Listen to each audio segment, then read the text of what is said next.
এই প্রশ্নটা দিয়ে গেছে তাজিও, আচ্ছা যাই হোক, ভুল লিখুক যাই লিখুক। ভাই আপনারা হোসাইনি এতদিন আছেন, তাজিয়া পাক কতদিন করছেন? আমি বলছি তাজিয়া পাক কতদিন এখানে চলছে?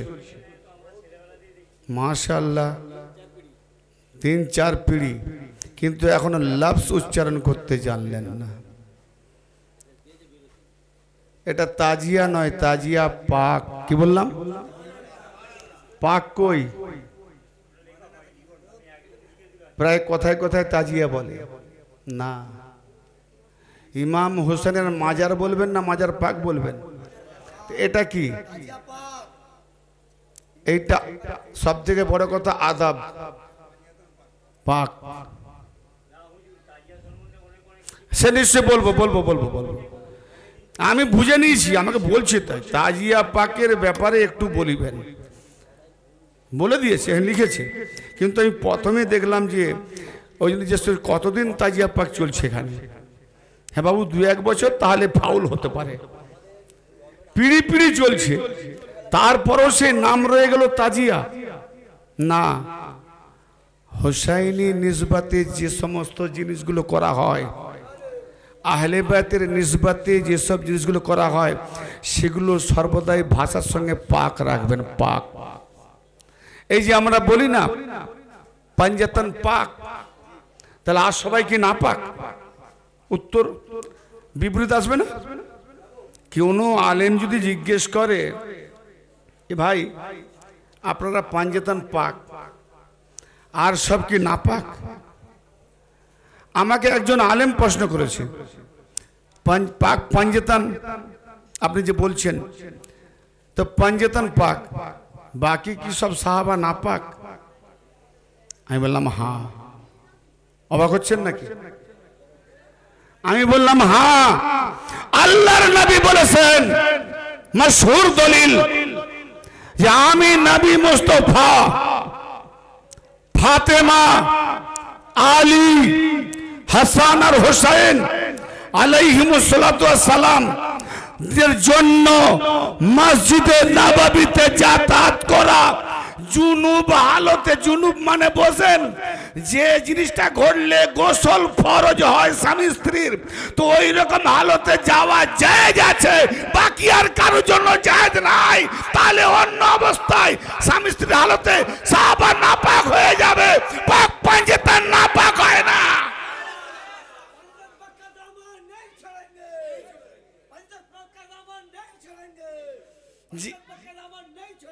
ভাই যেমন আমার কাছে মুগুর ওরকম যদি পড়ে যায় না, তার উত্তর পেয়ে যায়। জানে না তাই যারা জানে না বলে পার পেয়ে যায়। আমি খুব জানি না, আমি গোলামি করি, কিন্তু যার গোলামি করি সে আমাকে মূর্খ রাখে না। কি বললাম? আমি গোলাম, আদনাসা গোলাম একদম, কিন্তু যার গোলামি করি তিনি কাপুরুষ নন, তিনি শেরে খোদা। আর শেরে খোদার গোলামি যে করে সে ছাগল বকরি হয় না, শেরে মৌলা আলী হয়। কি বললাম? যে যেমন যার গোলামি করে তার সঙ্গে তার সেটাই শেখে। তা আমি আলীর গোলামি করি, তা আমার জানে ডর ভয় কিচ্ছু নাই, আর কোনো প্রশ্নকে দ্বিধাও করি না। লিয়েছো প্রশ্ন? কোরআন পাকে কারবালার 50 বছর আগে কোরআন নাজিল শেষ, তো কারবালা কি করে কোরআন পাকে আসবে? আর কারবালা না এলে তাজিয়া পাক কি করে আসবে? কি প্রশ্ন তো এটাই। কিন্তু আবার প্রশ্ন আমি যদি করি যে কোরআন পাক নাজিল হয়েছে নবী পাকের উপরে 50 বছর নয়, লক্ষ লক্ষ বছর পরে কিয়ামত হবে, কোরআন পাকে এসেছে না আসেনি? ইসরাফিল সুর ফুঁকবে, কোরআন পাকে এসেছে না আসেনি? হ্যাঁ না বলেন? তাহলে ইসরাফিল সুর ফুঁকবে কবে? কোরআন পাকে এসেছে। কিয়ামত হবে কবে? কোরআন পাকে এসেছে। কিয়ামত কোন মাসে হবে? কোরআন পাকে এসেছে। হ্যাঁ, ইয়াজুজ মাজুজ বেরোবে, কোরআন পাকে এসেছে। কি তা আপনার কি বলে জান্নাত জাহান্নামে যাবে, কোরআন পাকে এসেছে। হাসরের ময়দানে হুর জান্নাতে গিয়ে কে কটা হুর পাবে, কোরআনে এসেছে। কে জাহান্নামে যাবে, কোরআনে এসেছে। এত কিয়ামত পর্যন্ত ঘটনা যখন কোরআনে আসতে পারে, তো নবী পাকের ওফাতের 50 বছরের পরে কারবালা কোরআনে আসবে না? আসবে? অনেক মোল্লারাই তাজিয়ার বিরুদ্ধে গিয়ে বলে কি জানো, তাজিয়া তো কোরআনে আছে, তাজিয়া দলিল কোরআনে আছে। হ্যাঁ, তাজিয়া দলিল কোরআনে আছে। কোরআন পড়েছ? কোরআন পড়ে বক্সে দিয়েছ, বক্সি মৌলবী, এছাড়া আর কিচ্ছু জানো না। হোসেন তো নবীর জন্য লড়েনি, হোসেন তো বিলাতের জন্য লড়েছে। ফলো করেন, নবুয়ত খতম, নবী আর আসবে না। অতএব আমি যা ছিল আলীকে দিয়ে গেলাম, আল্লাহ যা দিয়েছে আমাকে মুনতাকিল করলাম, আলীর মধ্যে পরিবর্তন করলাম। এই জন্য আমি যার যার মাওলা, আলীও তার মাওলা। আমি হলাম ইলমের মদিনা, ইলমের শহর, আলী দরওয়াজা, আনা মাদরাতুল ইলম, আলীন বাবুহা, মান আরাদাল মদিনাতা ফালিয়াতিল বাব। আমি নবী, ইলমের শহর, আলী দরওয়াজা। যে ব্যক্তি নবী মুহাম্মদে আসতে চায় সেজন্য আলীর কাছে আসে। তো আলীর কাছে নিয়ে যাওয়ার জন্য কারবালা। কি মুহাম্মাদের সঙ্গে দুশ্মনী ছিল সাহাবাদের? যেই মুহাম্মদ পর্দা নিল, দুশ্মনী শুরু হলো মুহাম্মাদের আওলাদের উপরে, আলীর উপরে। হ্যাঁ, 70,000 মসজিদে 90 বছর ধরে মৌলা আলী পাকের নামে খুতবাতে গালি গুলুজ। আর সেই মুয়াবিয়ার ভাগনারা বলে কি হযরত মুয়াবিয়া। হাই রে কমবাখাত। আল্লাহর নবী বলেন যে আমার সঙ্গে, হে আহলে বায়ত, আলী, ফাতেমা, হাসান, হুসাইন, তোমাদের সঙ্গে যারা যুদ্ধ করে তারা আমার সঙ্গে যুদ্ধ করে, আমি তাদের সঙ্গে যুদ্ধ করি। আচ্ছা, নবীর সঙ্গে যারা যুদ্ধ করে তারা সাহাবা হতে পারে? ইমানদার হবে না তো সাহাবা হতে হবে কোত্থেকে? হে আহলে বায়ত, যারা আমার সঙ্গে সুলহ করে আমি তাদের সঙ্গে সুলহ করি। নবীর সঙ্গে কাফেররা সুলহ করেছিল হুদায়বিয়াতে। সুলহ মানে সন্ধি, একটা চুক্তি। কেউ কারোর সঙ্গে মারপিট করবে না, কেউ কারোর উপরে হামলা করবে না, এই মোতাবেক আমরা চলবো, এই মোতাবেক তোমরা চলবে, একটা চুক্তি। তো কাফেরদের সঙ্গে করেছিল, নবী পাকের সঙ্গে কাফেরদের চুক্তি হয়েছিল, সেটা সন্ধি। তাহলে কি কাফেররা সাহাবী হয়ে গিয়েছিল? কাফেরই ছিল। তো মুয়াবিয়ার সঙ্গে ইমাম হাসানেরও সন্ধি হয়েছে। তাহলে কি ইমাম হাসানের সঙ্গে সন্ধি করা মানে কার সঙ্গে? নবী বলছেন আল হাসান মিন্নি ওয়ানা মিনহু, হাসান আমার থেকে, আমি হোসেন থেকে। তাহলে হাসানের সঙ্গে চুক্তি মানে নবীর সঙ্গে চুক্তি। তাহলে যে নবীর সঙ্গে চুক্তি করে, যে নবীর সঙ্গে সন্ধি করে, সে সাহাবী নয়, ওই কাফেরের মতো ইও কাফের। আর কাফেরের বেলায় কেউ যদি বলে হযরত মুয়াবিয়া রাদিয়াল্লাহু, সেও কাফের। কি জেনে গেছো? আরে এজিদ তো তুচ্ছ, এজিদের তেমন কোনো দোষ নাই। আস্তে, যদি মুয়াবিয়া নিজে বলেছে, নিজে লিখেছে, এজিদ তোমাকে যে আমি খলিফা বানাচ্ছি, তাকতে বসাচ্ছি, এই হকটা আমাদের নয়। ওহো, ভালো করে শোনেন, এই হকটা আমাদের নয়, এই হকটা, এই যে খেলাফতের হক, এই হকটা হচ্ছে আলী এবং আলীর আওলাদের। তাহলে আলীর আওলাদ হোসেন প্রেজেন্ট, মুয়াবিয়া আলীকে অ্যাভয়েড করে বাদশাহী করেছে। মুআবিয়া ইমাম হাসানকে বিষ পান করিয়েছে, মুআবিয়া ইমাম হাসানকে অ্যাভয়েড করেছে, মুআবিয়া ইমাম হাসানের সঙ্গে সুলহ করেছে এবং ইমাম হোসেন প্রেজেন্ট থাকতে এজিদকে বসিয়েছে। তাহলে হক যদি আলী এবং আওলাদে আলী, আলীর হক আলীর আওলাদের হক, তাহলে কারু হককে যদি মেরে খায়, জোর করে নেয়, কাউরি হক যদি তাকে তার হক না পাইয়ে দেয়, সে জালেম না আবেদ? জালেম। ওয়াল্লাহু লা ইয়াহদিল কওমাজ জালিমিন। কোরআন বলছে জালেম কওমকে আল্লাহ হেদায়েত করে না। তো মুআবিয়া তো হেদায়েতই পায়নি, সাহাবী কি করে হয় রে মোল্লা? হ্যাঁ, কি করে সাহাবী হয়? যা খুশি নাই তাই। মুআবিয়ার কত ডিগ্রি সব শিখে যাবে। লাগো আমার নাম্বার নিয়ে নাও। মুআবিয়ার উপরে খুদ আলী লানাত করেছেন ফজরের নামাজের পরে। আচ্ছা, আলী যার উপরে অভিসম্পাত করে, লানত করে, যে আলীওয়ালা সে মুআবিয়াকে ভালোবাসবে? তাহলে যে লানত প্রাপ্ত মৌলবী সেই মুআবিয়াকে ভালোবাসবে? কারণ আলী মুআবিয়ার উপরে লানত, তো মুআবিয়া ওয়ালার উপরেও লানত। হায় হায়। হ্যাঁ, খুদ মা আয়েশা রাদিয়াল্লাহু তাআলা আনহা মুআবিয়ার উপরে নামাজে লানত করত। মুআবিয়া সারাবি ছিল। মুআবিয়া কত বলবো মুআবিয়ার হিস্টরি জানো? বিনা দোষে সাহাবাদের কতল করেছে, শুধু আলীকে গালি না দেওয়ার জন্য, আলীকে গালিগুলো না করার জন্য, আলীকে খারাপ না বলার জন্য।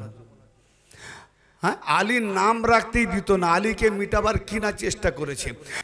ইমাম হাসান দেখলো যে আলীকে মিটাবার চেষ্টা করছে, যার জন্য মুআবিয়া যুদ্ধ করতে আসছে।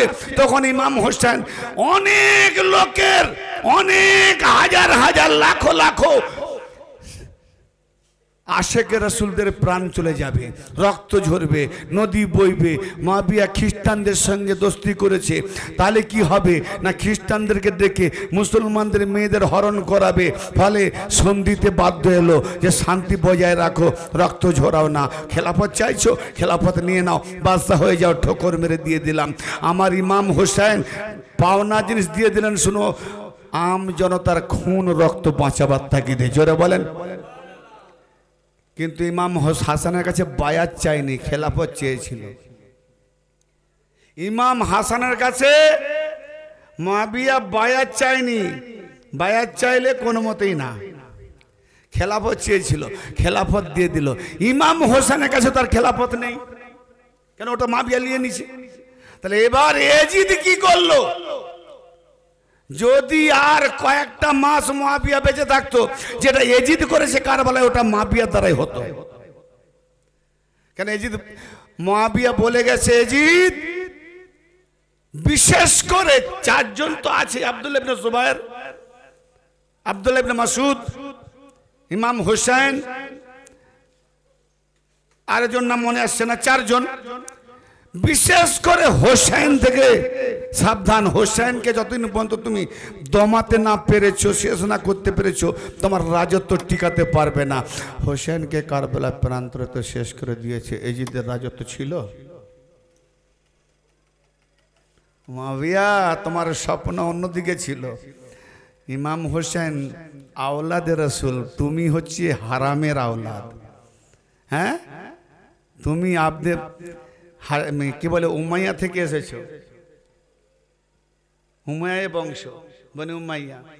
আর আমার হোসেন হাশিমি বংশ, আওলাদে আলী, আওলাদে রাসূল।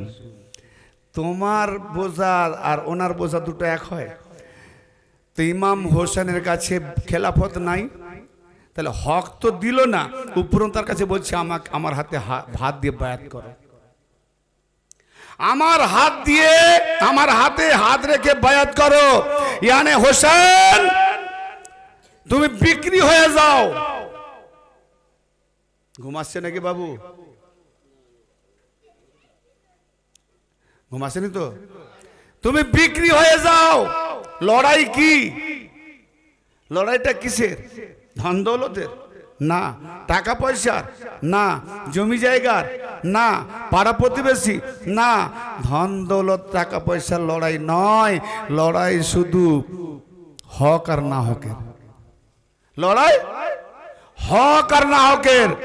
হোসেন হক, এজিদ না হক।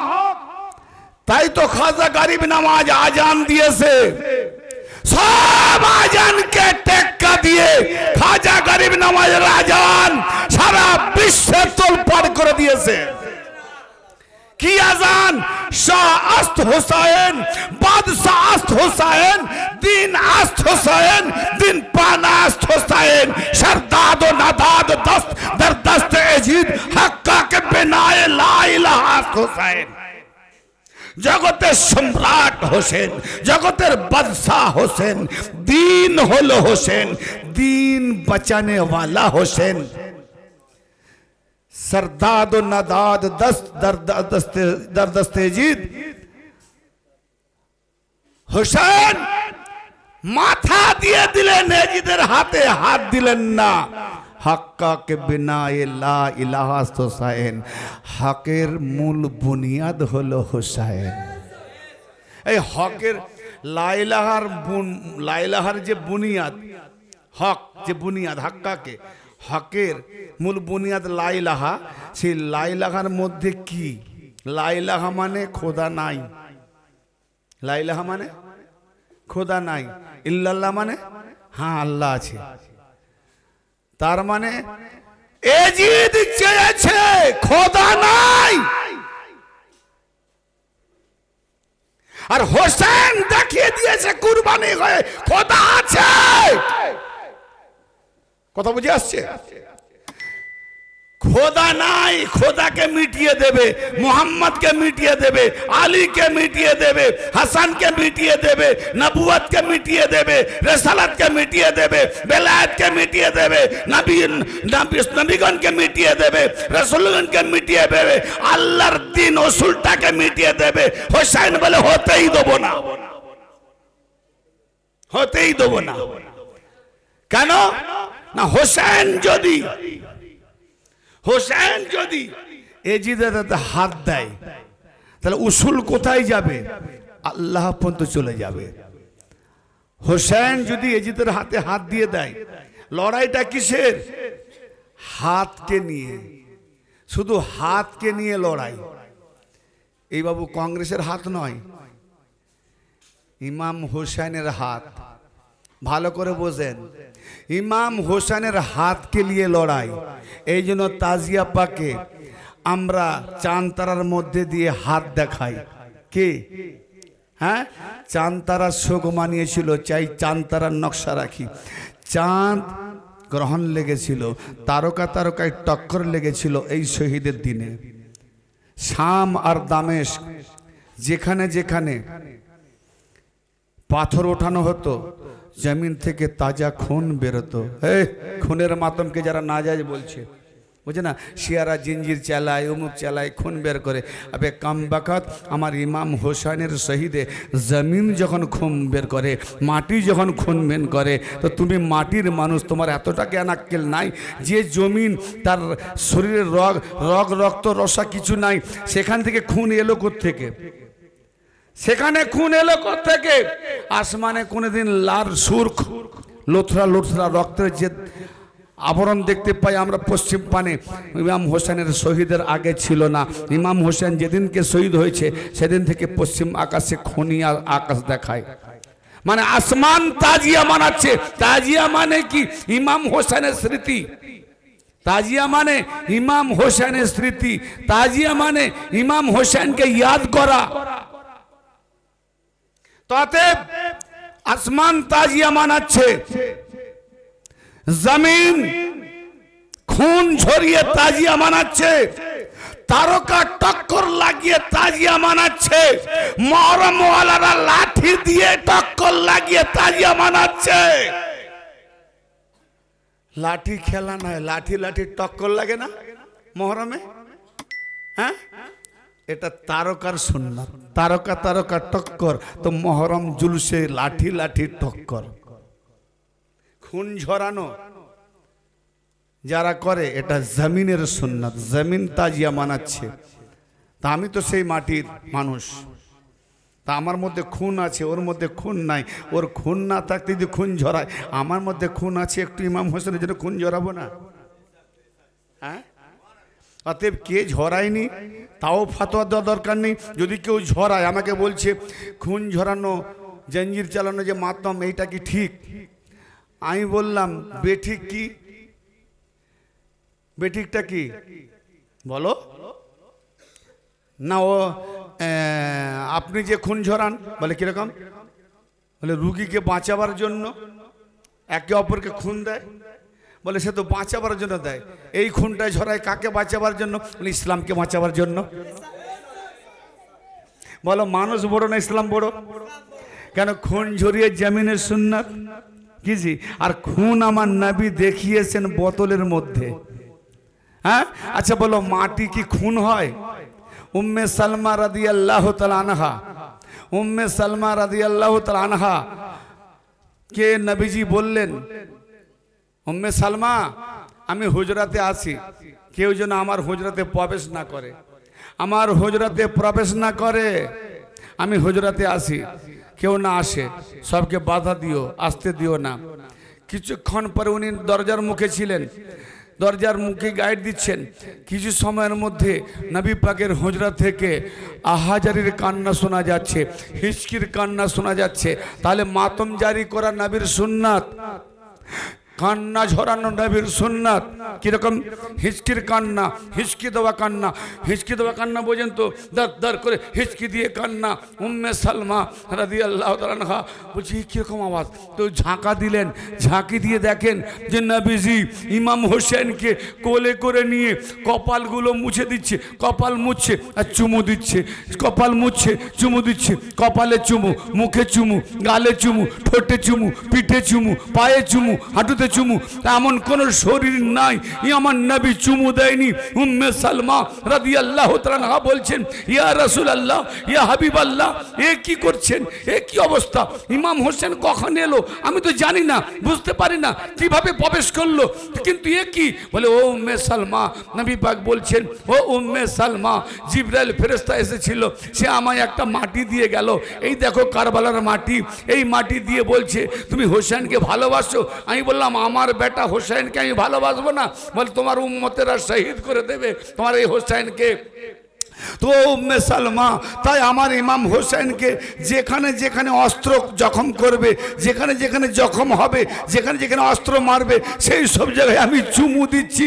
তার মানে হোসেনকে যেখানে যেখানে অস্ত্র জখম করেছে, নবী পাকের মুখে জখম করেছে, তারা নবীর উম্মত হতে পারে। এই এজিদিরা আবার বলে আলম পাক না যায়, এই এজিদিরা বলে নিশান পাক না যায়, তার মানে এরা এজিদি পান্ডা। হ্যাঁ, ও উম্মে সালমা, এই মাটি নাও আর মাটি নিয়ে বোতলে ঢুকিয়ে রাখো, বোতলের মধ্যে ভরে রাখো। তুমি রোজ দেখবে, যেদিন দেখবে বোতলের মধ্যে মাটিটা রক্তে পরিণত হয়ে গেছে। মাটিতে কি আছে? মাংস আছে, রক্ত আছে? কিছুই নাই, কিন্তু রক্তে পরিণত হবে। হা হা হা, মাটি দিচ্ছে রক্ত, সম্পূর্ণ নিজেকে রক্তে পরিবর্তন করছে। তো আমি মাটির মানুষ, ইমাম হোসেনের জন্য কি রক্ত দিলে ফাতোয়া। উম্মে সালমা রোজানা দেখতেন। তাহলে বোতল, কারবালার মাটিকে দেখছেন বোতলের মধ্যে, সুন্নতকার উম্মে সালমার, নবীজির বিবি আমাদের মা উম্মে সালমার সুন্নত পালন করছি। রক্তে পরিণত হচ্ছে, রক্ত ঝরাচ্ছে, সুন্নতকার নবীর দেওয়া মাটি রক্ত পরিণত হচ্ছে। এখন অনেকে বলে রক্ত ঝরানো বেকার খরচা, শয়তানের ভাই। হ্যালো, রক্তের একটা মূল্য আছে তো? রক্ত ঝরানো বেকার খরচা, শয়তানের ভাই। জি, আবার বলে রক্ত তো না পাক, ওই কমবাখাতে মৌলবী। আমার নবীর রক্ত বোতলে ভরে নিয়ে এলেন, ইবনে আব্বাসের দলিল বলছি, এটা বলে গেছি। তাহলে উনি কি নাপাককে হাতে করে নিয়ে এলেন? আস্তাগফিরুল্লাহ। আল্লাহ পাক যাদেরকে পাক করে দিয়েছে মোল্লা বলে নাপাক, অবস্থা কোথায়? রক্ত ফজুল খরচা নয়, ফজুল খরচা ঝরানো হারাম। ওই রক্তটা কোনো মানুষকে দিলে মানুষের কাজে লাগতো, বাঁচতো। তাই বললাম ভাই, হজে গিয়ে মিনাতে যে কোরবানি দিচ্ছ লাখো লাখো পশু দুম্বা, ফজুল খরচা নয়? মাংস খায়, কোরবানি দেয়, ফেলে দেয়। হ্যাঁ, আর কত খুন ঝরছে। কেন ওই টাকাটা যদি রক্তের বোতল কিনে কোন রোগীকে দেওয়া হতো,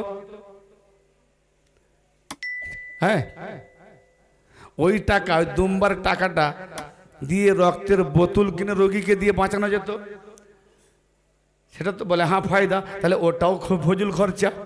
তাহলে ইমাম হোসেনের নামে রক্ত ঝরানো যদি শয়তানের ভয় হয়, তাহলে ফতোয়া লাগাও মিনাতে হাজিরা কুরবানি দিয়েছে শয়তানের ভাই।